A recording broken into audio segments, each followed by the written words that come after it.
navn er Jens Nar Snabelag Hotmelter. Og det første træk her i showet. Jeg kaster alle 3 bolde bag om ryggen og går direkte ind i en jonglering. Hvor mange tror jeg klarer det? How many people think I can throw all 3 balls behind my back and go straight into a juggle? Alle sammen nu. Okay, tak skal I have. Thank you. How many people think I cannot do it? Hvor mange tror jeg ikke kan? De samme. Okay. The same people, huh? How many people just like to put up their finger? Okay. Hvor mange fatter overhovedet, hvad jeg snakker om? Altså, alle 3 bolde bag om ryggen. Jeg går direkte ind i en jonglering. Hvis jeg klarer det, så ved I, hvad I skal gøre.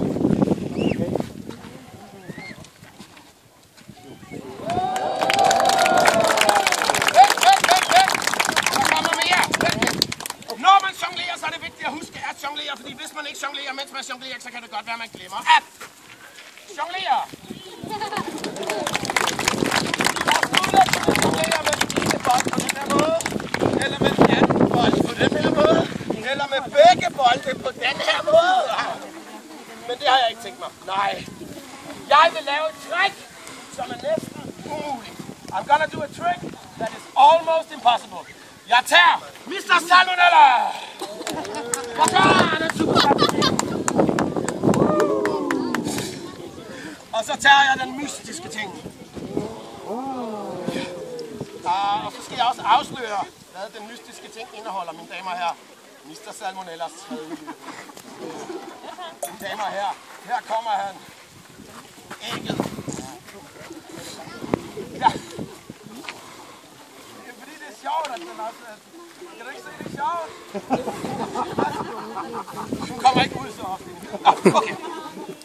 Jeg skal jonglere de 3 ting, og efter jeg kaster ægget højt op i luften, og lader det lande på min næse. Og så skal jeg prøve, når det har landet på min næse, at balancere det. Hvor mange tror jeg klarer det? 4. Hvor mange tror jeg ikke klarer det?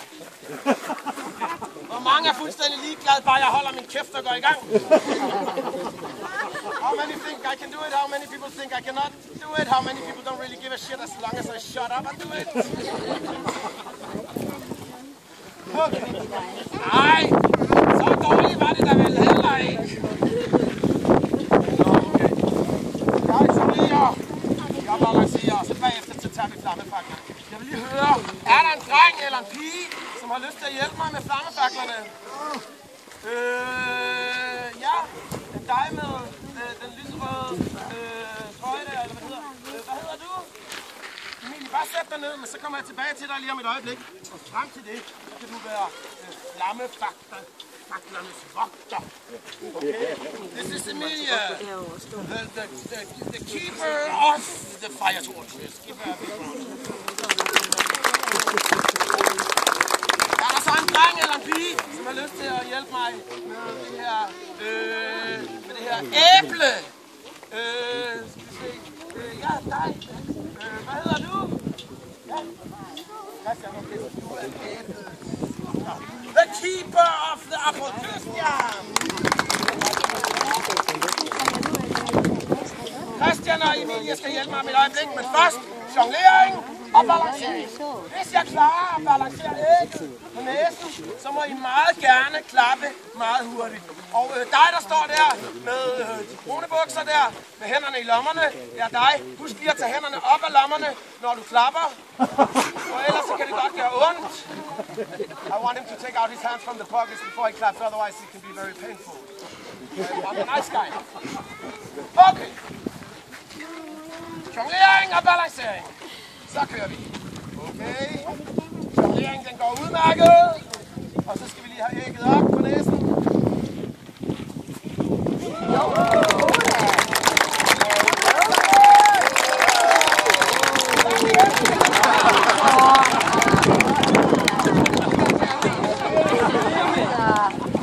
Okay. On one leg. The hardest part of the show. Laying down.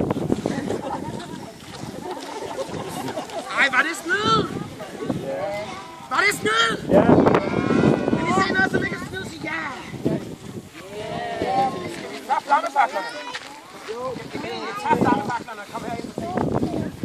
Hey, ja, så. Det kommer lidt tættere på. Det er meget stort ting, vi har i dag.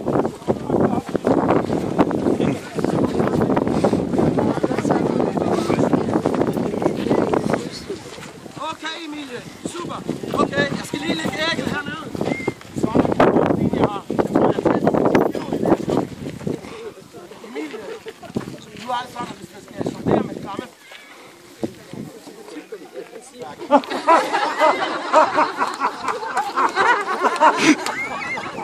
Hvor er din iPad? Okay. Emilie, når man skal jonglere med flammefakler, så skal man have en væske på flammefaklerne, så flammefaklerne kan brænde. Og det har jeg herovre. Det her er nemlig dragesaft. Yeah, this is dragon juice. Yeah, I went hunting yesterday and I caught a dragon with my little finger. Swoop!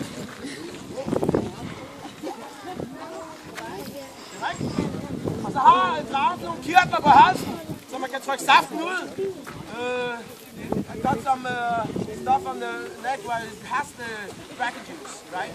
And when you caught it, you gotta press the juice out like this.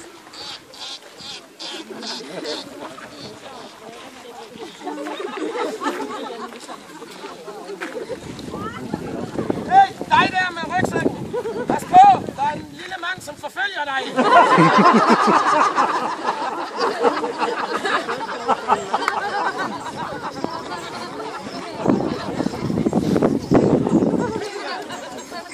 Nu skal du hjælpe mig lidt her.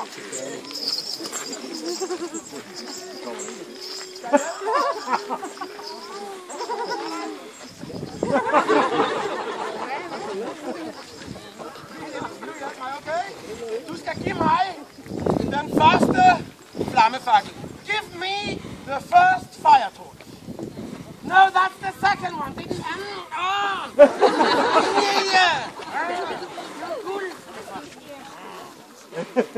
Det var med. Og nu stikker jeg den første flammefakkel ned i dragesaften. Og normalt, når jeg gør det, så plejer folk at sige sådan her. Jeg oversætter lige. Normally, when I put it inside the dragon juice, everybody in the audience go like this. Wow! Okay, alle sammen nu. Wow! Kom her.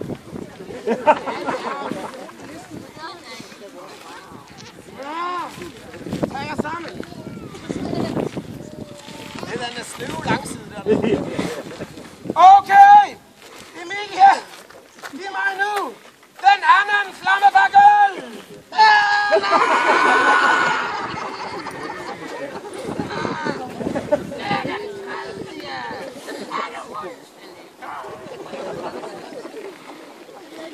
Og normalt, når jeg putter den anden flammefakkel ned i dragesaften, så plejer alle i publikum at udbryde på den her måde.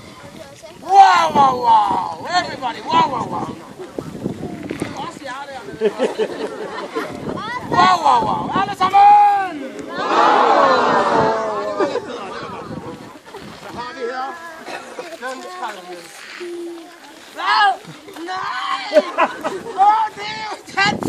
Ja! Din møgunge!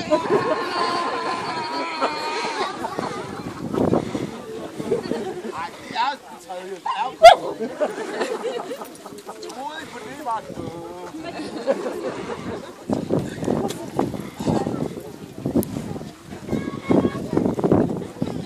Okay, der kom lige et stykke græsflyvning i. Nu sætter vi den tredje ned i. Og normalt, når jeg præsenterer den tredje, så plejer alle i publikum at udbryde med deres lunger skulder. Al den energi, som vi overhovedet kan præsentere til dig. Med al den styrke, alt den super stærke, fine. Okay. Så siger I sådan her. Wow, wow, wow! Wow, wow, wow! Waggadi, haggadi, muggadi, shaw! Him, sala, bim, sala, bum, sala, wow! Du, upskilda, Halla batala batula bata, bula gaturu, bula banana, halla gaulaga, halla halla.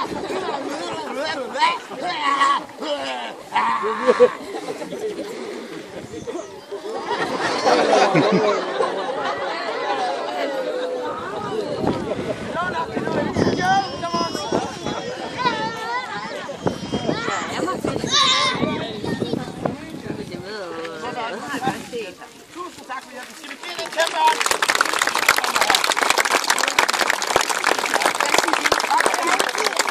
Okay. Så skal vi lige have vores styr her af. Og så skal vi lige herover.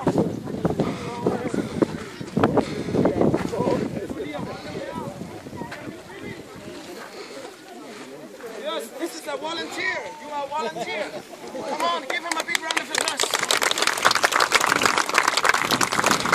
Don't be scared. I'm a nice guy. It's only for fun. How do you come from? Yeah. London. Whoa, you're a native English-speaking person. Oh, you're from London. Wait. Do you want to have a cup of tea? You like me?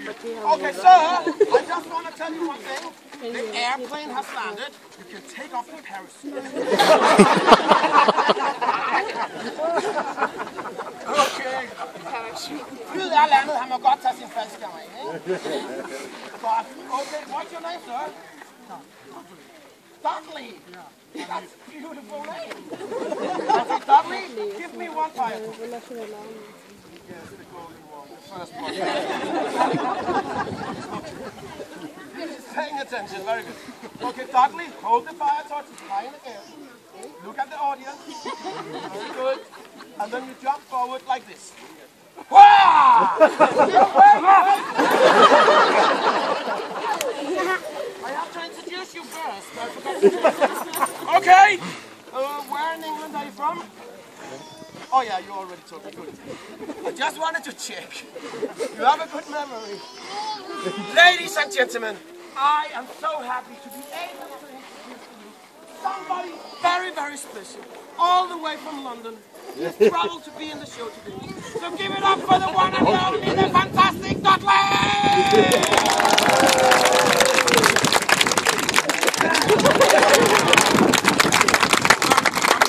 Okay, Dudley, do you have a machine who can make fire? Yeah, over there, your son. He's a very beautiful young man. Are you sure you are the father?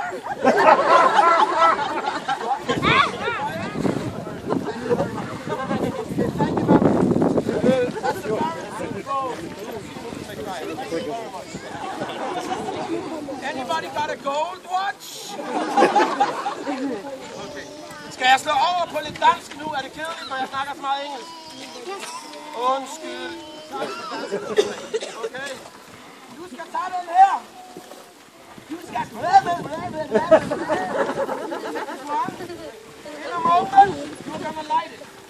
Sometimes when it's windy, it's better to do it like in front of something that can get cover. This is your bag, so it's no problem.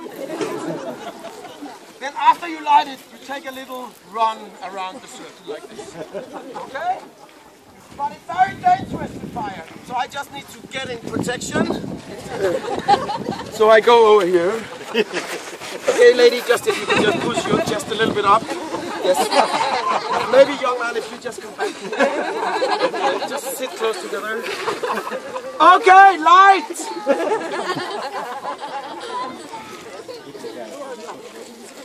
Skal vi se, om det går, selvom det blæser?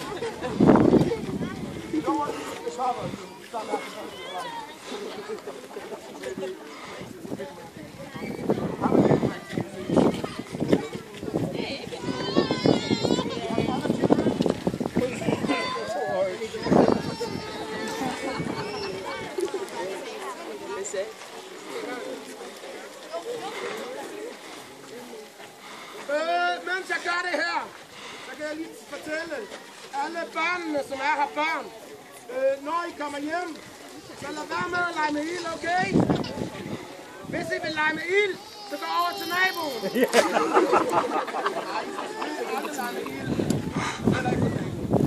I just borrow this for later, okay? I need it for one more little thing.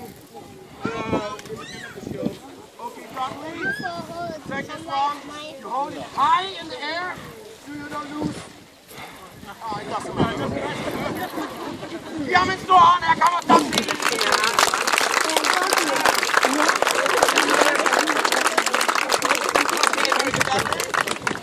Light the other 2 fire torches. You are in a moment going to throw the fire to me. I will start juggling. You will run like hell.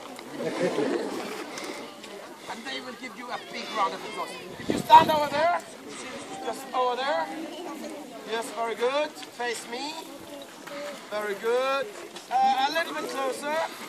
Okay, right there, perfect. Okay, so now when you throw to me, it's very important that you don't hit me here or here. Okay. Because if you do that, these two will come right back at you. Okay, alle sammen. Nu skal han kaste flammefaklen til mig, og jeg skal begynde at jonglere. Og så bagefter, så spurter han væk som en i helvede. Og så når han har jongleret, så skal I klappe rigtig meget for ham. Det har været en stor hjælp. Okay, very good. Okay, hold up here, Dudley. Up here on the handle, a bit higher. Yeah, very good. And then like this, not like that. Okay. Alle sammen, 1, 2, 3.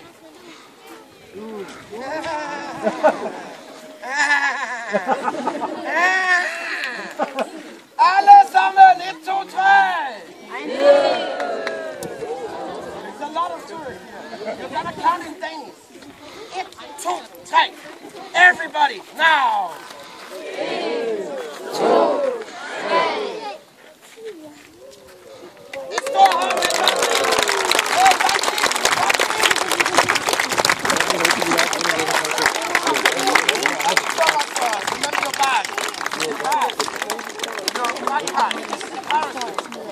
Now run like hell.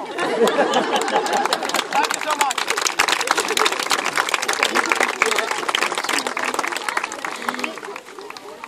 Under benet. Under det andet ben. Bag om ryggen. Bag om den anden ryg. Og nu den træk, som hedder jonglering i Sverige. Er der anybody from Sweden here? Nogen fra Sverige? Vældigt. That's good. Okay, jonglering i Sverige.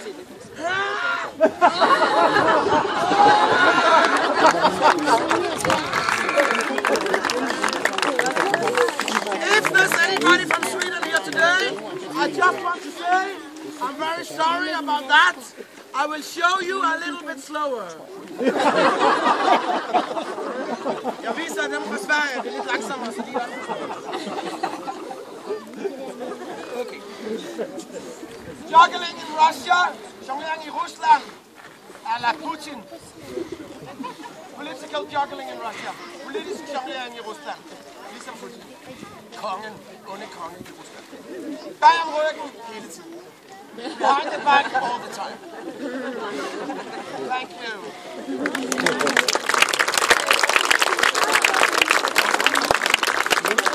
Time for the last trick. Or maybe I'll show you one last thing. It's the most difficult trick I know. You can stand over here. Give him a big round of applause. Christian, he's going to stand there while I do the last beautiful trick, and then he's going to throw it up. Okay? This is the most difficult trick. I'm dedicated to the good people of Salling. Salling is the area where we are now. Det er til alle fra Salling. Det sværeste træk, jeg kan.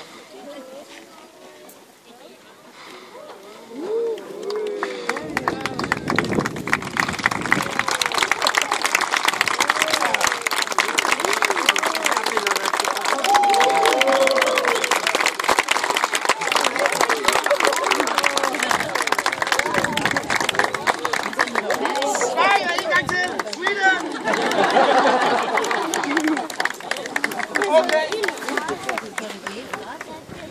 Christian, du stiller dig her. Og så står jeg her. Er I klar til at se, drenge? Jeg er ikke et fjernsyn, så I skal kigge på mig og snakke. Jeg kan ikke bytte kanal og diskutere.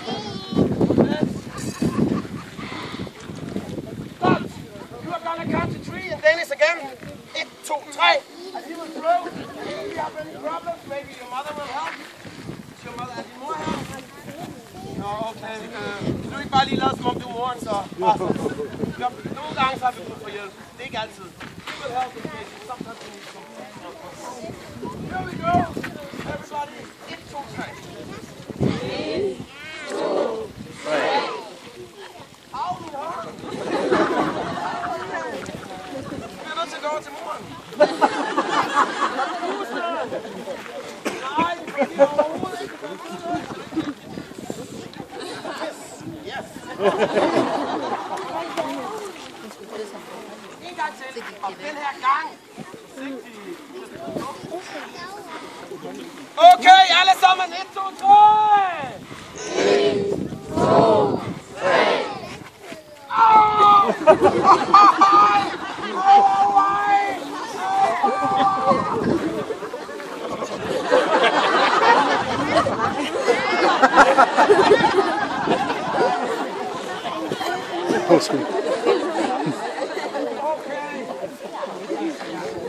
Sidste gang. Okay? Og så den her gang skal vi få det til at lykkes. Og så skal vi lige have lidt mere gang i flammefangeren også. Mere pause. Okay, Christian. See here. I don't think I need this one. Young man. This is your son. You are too old to smoke. Ready? Just remember, everybody's looking at you.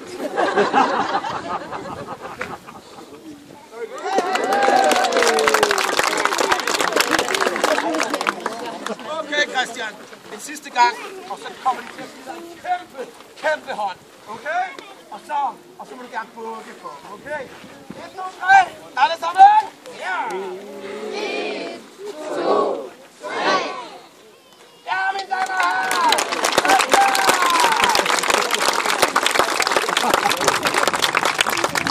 Det skal jo ikke kunne overtage en show her.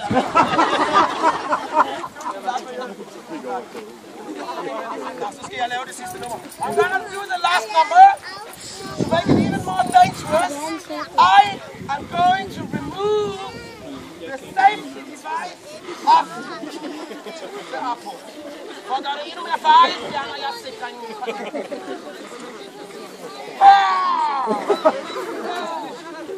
Also, I want to tell you that you have been a beautiful audience. This is my job. This is what I do for a living.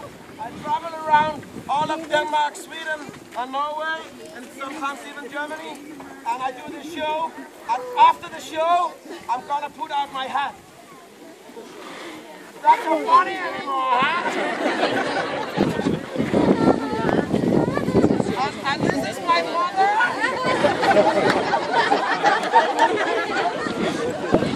You see?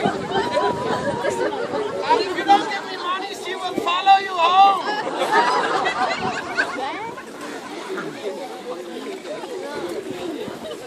Okay. I'm not gonna talk more about the money. Jeg skal ikke snakke mere om pengene. Bortset fra, at jeg vil sige, at hvis man kommer frem, hvis man ikke har nogen penge, så må man godt komme frem alligevel. På den måde, så trækker man dem med penge med sig.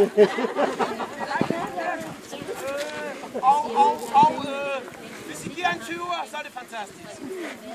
Hvis I giver en 50'er, så er det endnu mere fantastisk. Og hvis I giver en 100-mand, så er det normalt. If you give me 100 kroner, it's good. 50 is very nice too. If you give me 20, I go home very happy. If you give me 50, I go home really happy. If you give me 500, I go home with you. Okay. Sidste nummer. Er I klar? Sig ja! Everybody! Last number. Okay.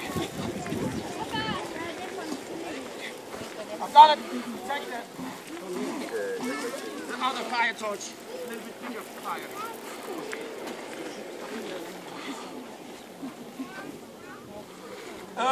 If you give me a rhythm, clapping in your hands like this.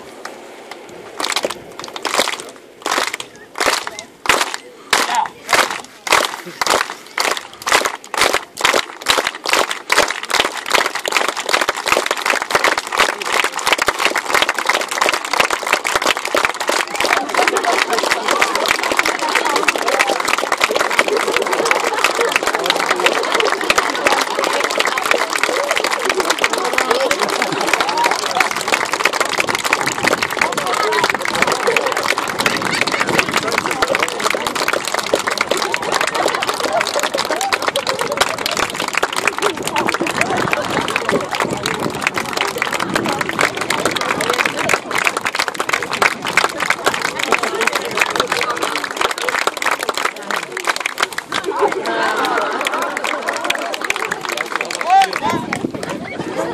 Og jeg har en chance til. Do I get a second chance? Yeah. Come on, people, do I get a second chance? Yeah. Everybody say yeah. Yeah. After you give me all your money.